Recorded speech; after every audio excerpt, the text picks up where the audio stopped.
really big disappointment that that happened. HSF presidential runners speak out over the disqualification of a fellow candidate. But we also remain willing to work with. Inside workers reach a 4-year labor deal with the city of Toronto. Save our children!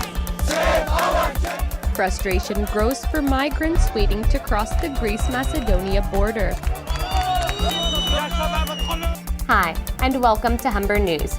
I'm Veronica Appia, coming to you from our newsroom here at Humber College North Campus. We begin our news today with the Humber Student Federation election. Voting begins next week, but with just 2 candidates for president.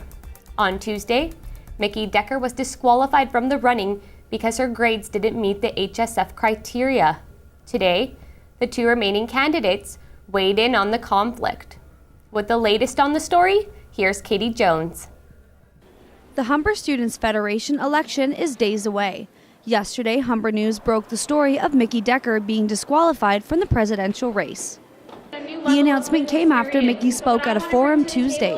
HSF told Mickey the decision was non-negotiable because she didn't meet the academic requirements. HSF doesn't understand mental health, period. In an electoral board meeting this morning, President Ahmed Tahir and VP of Student Life, both running for re-election, sat down with Humber News to speak about their campaign and address the situation involving Mickey Decker. He can have her opinions about what she thinks HSF does or doesn't care about, and I don't think that's true at all. I think we've shown a commitment to mental health and to mental health and wellness. I think there should be way more done in terms of mental health. The current VP of Student Life says this school year saw the launch of the Student Lifeline, a phone number students can call 24/7 for support. Joel says a phone line is a step in the right direction, but isn't enough. It can be daunting, to be quite honest. It can be very daunting to talk to someone over the phone, a complete stranger without any physical, comfortable presence to them. Amara added that Mickey was a part of mental health initiatives with HSF. And Mickey herself had Mental Health Mondays, which for quite a few Mondays she went out and talked to students about mental health and saw, she said she's seen results. Even amidst this controversy, voting in the upcoming HSF election is still happening March 7th to the 11th. Katie Jones, Humber News. After several weeks of negotiation, inside workers have reached a tentative 4-year deal with the city of Toronto.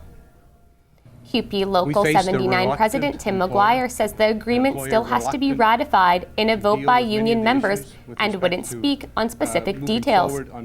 He says the deal was reached despite what he calls tough circumstances. Well, I wouldn't say there's been 2 weeks of impasse. Actually, there's 2 weeks of tough slogging and negotiations, and there was a setback on the weekend where there was a misunderstanding that led to a temporary impasse, but we got right back at it and finished the deal. CUPE Local 79 members include cleaners, daycare, and shelter workers. But I'm going to leave the exact nature of those deals. The provincial government is taking steps to expand Highway 427.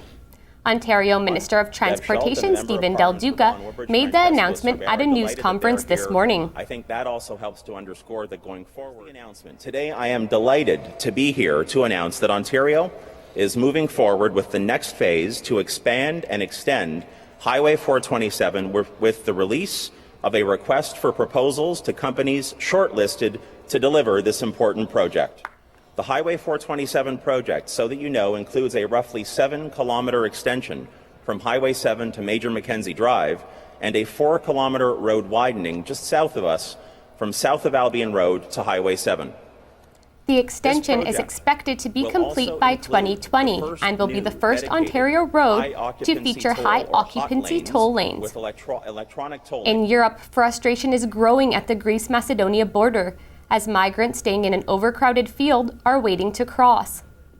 Though the border has been opened, Greek police say only 500 people have passed through in the last 24 hours.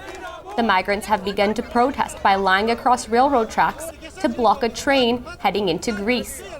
Over 1 million people have fled Afghanistan, Syria, and Iraq in the last year. It is estimated more than 130,000 reached Europe in 2016.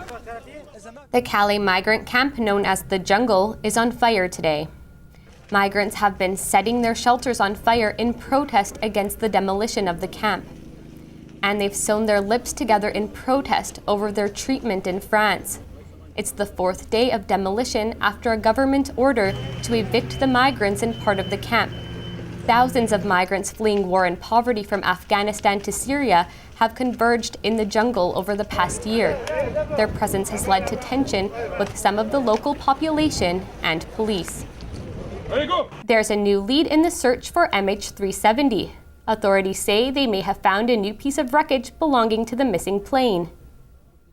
The debris was discovered off the coast of Africa yesterday. Officials say it's a high possibility it came from a Boeing 777, the same model as MH370.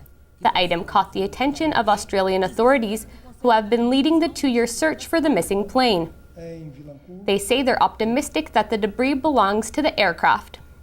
The only confirmed piece of MH370 was discovered last year on Reunion Island. The plane disappeared in March 2014 while traveling to Beijing.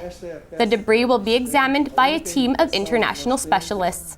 Authorities are still looking for suspects following a daring organized robbery in Texas. It looks like the scene out of a movie. A surveillance camera caught a group of men breaking into a gun shop in Houston. The men ripped the door off with a truck and began pillaging the store. Police say as many as 10 men were involved in the robbery. The suspects wore masks and hoods to conceal their identities. According to local reports, the men took close to 50 guns in the robbery. Police in Pennsylvania are investigating a highway crash that killed 5 people yesterday. Police say a head-on collision involved a car and a tractor-trailer north of Philadelphia. They say the driver of the car crossed the center median, colliding with the truck. It separated the car into 2 parts and engulfed both vehicles in flames. Police say the 5 individuals killed were in the car. The truck driver suffered minor injuries. The annual meeting of China's top political advisory body is underway. State leaders attended today's opening ceremony held at Beijing's Great Hall of the People. The chairman of the conference began the meeting by addressing their major tasks in 2016 and their new 5-year plan. More than 2,000 people are expected to attend this year's session. The conference is held to discuss major political, economic, and social issues. When we come back, we'll tell you what's happening in the world of sports, and Ashley Jagpal will have your 3-day forecast. We thought the cold temperatures will never end, but I have news for you. It's finally warming up. But it's not shorts weather yet. There's still a few chilly days ahead, so keep warm. I'll have your full weather update after the break.